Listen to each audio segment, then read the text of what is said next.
माननीय अध्यक्ष महोदय, खंड 1 विगत 5 वर्षों में प्रतिवर्ष निर्माण, जीर्णोद्धार, तीर्थ यात्रा व अन्य आधारों पर बजट आवंटित एवं व्यय की सूचना परिशिष्ट 1 पर उपलब्ध है। खंड 2 विगत 5 वर्षों में वर्ष की समाप्ति पर विभाग की विनियोजित राशि एवं वर्ष में विनियोजन से प्राप्त आय का विवरण परिशिष्ट 2 पर उपलब्ध है। खंड 3 देवस्थान विभाग के स्तर से विगत 5 वर्षों में कोई नवीन धर्मस्थल का निर्माण नहीं किया गया है। खंड 4 झालावाड़ जिले में वर्तमान में देवस्थान विभाग के अंतर्गत संचालित मंदिरों की सूची परिशिष्ट 3 पर उपलब्ध है। माननीय अध्यक्ष महोदय, मैं आपके माध्यम से माननीय मंत्री महोदय से पूछना चाहूँगा कि हमारी सरकार 13 से 18 में रही, उसमें कई मंदिरों का जीर्णोद्धार हुआ और बहुत अच्छा काम हुआ। और आपने खंड 3 पे लिखा है कि देवस्थान विभाग स्तर पर विगत 5 वर्षों में कोई नवीन धर्म स्थल का निर्माण कार्य नहीं किया गया। ये कांग्रेस सरकार ने पिछले 5 वर्ष में ऐसे कोई नवीन धर्म स्थल का निर्माण नहीं किया, तो क्या अपनी सरकार नए मंदिरों पे निर्माण करने का विचार रखती है? हाँ तो कब तक, नहीं तो क्यों? माननीय अध्यक्ष महोदय, माननीय सदस्यों को मैं अवगत कराना चाहूँगा कि पिछली सरकार ने देवस्थान विभागों के ऊपर ध्यान नहीं दिया। जो थोड़े बहुत काम हुए वो भी उन्होंने स्वीकृत किए, वो भी पूरे नहीं कराए। खाटू श्याम जी सहित 14 मंदिरों के उन्होंने बजट में घोषणाएं की थी, लेकिन वो काम भी उन्होंने पूरे नहीं करवाए।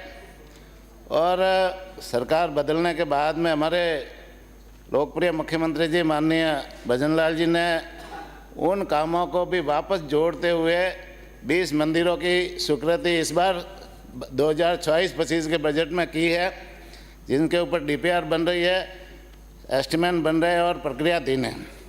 साथ ही साथ में माननीय अध्यक्ष महोदय, मैं माननीय सदस्यों को बताना चाहूँगा कि अभी इस वर्ष जो बजट पेश हुआ है उसमें भी माननीय मुख्यमंत्री जी के निर्देश से वित्त मंत्री जी दिया कुमारी जी ने करीब 45 मंदिरों के जीर्णोद्धार, उनके रख रखाव व सुविधाएं विकसित करने के काम भी इस बार बजट में घोषणा की है। तो निश्चित रूप से हमारी सरकार संवेदनशील है देवस्थान के प्रति, मंदिरों के प्रति और मंदिरों के विकास के प्रति संवेदनशील है। और आगे भी जो माननीय सदस्य बताएंगे उसके अनुरूप सरकार काम करेगी। नंबर 2, माननीय अध्यक्ष महोदय, मैं माननीय मंत्री महोदय से निवेदन करना चाहूँगा कि मेरे विधानसभा क्षेत्र में क्यायावरणेश्वर महादेव मंदिर बहुत ही प्राचीन मंदिर है। कल शिवरात्रि पे करीब 3 लाख से ज़्यादा श्रद्धालु वहाँ दर्शन करने आएंगे। पिछली हमारी सरकार वसुंधरा राजे जी की सरकार में 80 लाख रुपए स्वीकृत हुए थे।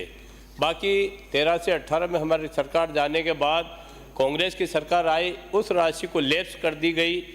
क्या माननीय मंत्री महोदय आप पुनः उस राशि को स्वीकृत करने के आदेश फरमाएंगे? और उस जगह पे 1.5 किलोमीटर मात्र रोड है, वो अगर डिवाइडर बन जाता है तो श्रद्धालुओं को आने जाने में उसकी सुविधा रहेगी।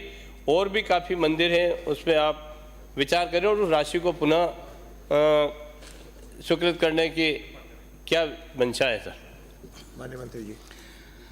माननीय अध्यक्ष महोदय, मैं माननीय सदस्य को बताना चाहूँगा कि राजस्थान में हमारे देवस्थान विभाग के 593 मंदिर है, उसमें से 552 राजस्थान में है और 41 मंदिर राजस्थान से बाहर है।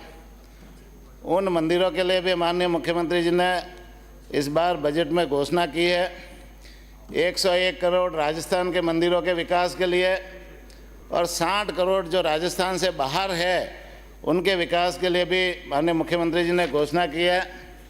साथ ही साथ में अंशकालीन पुजारी जिनको लंबे समय से वेतन में उनकी वृद्धि नहीं हो रही थी, इसको 5,000 से 2,500 बढ़ाकर 7,500 करने की भी घोषणा की है।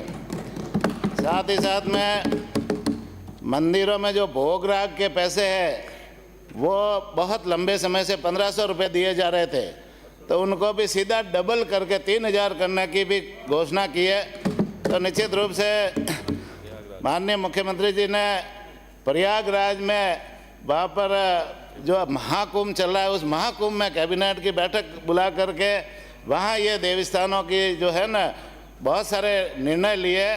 निश्चित रूप से हमारी सरकार सनातन के प्रति भी संवेदनशील है, देवस्थान के प्रति भी संवेदनशील है और आगे भी ऐसी घोषणाएं होती रहेगी। मैं माननीय सदस्यों को आश्वस्त करना चाहूँगा, लेकिन साथ ही साथ में ये बात भी कहना चाहूँगा, जो माननीय सदस्य पूछना चाहते हैं कि झालावाड़ जिले में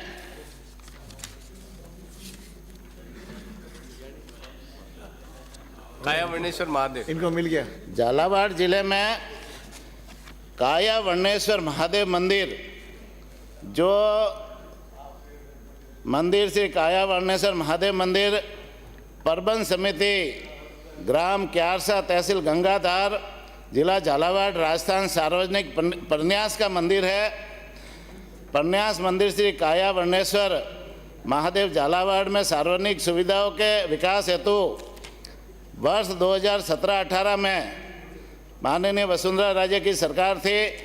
उस समय बजट मद में प्रशासनिक एवं वित्तीय स्वीकृति कार्यों की कार्यकारी एजेंसी राजस्थान राज्य सड़क विकास एवं निर्माण निगम लिमिटेड के द्वारा कार्य की कुल लागत 180 लाख रुपए की स्वीकृति की गई थी, जिसमें वर्ष 2017-18 हेतु प्रावधित राशि रुपये 20 लाख एवं वर्ष 2018-19 के विरुद्ध 160 लाख रुपए व्यय किए जाने की स्वीकृति दी गई थी। तत्पश्चात शासन के पत्रांक 2/20/148 जयपुर दिनांक 15/6/2018 के अनुसार उक्त मंदिर की कार्यकारी एजेंसी RSRDC के स्थान पर देवस्थान विभाग को बनाया गया। हो गया मंत्री जी। मैं माननीय सदस्य को बताना चाहूँगा कि ये सारी स्वीकृति होने के बाद में भी जो पिछली सरकार थी उन्होंने इस मंदिर के प्रति उदासीनता रखी और बाद में सरकार चेंज हो गई और वसुंधरा जी की सरकार, भारतीय जनता पार्टी की सरकार चेंज हो गई।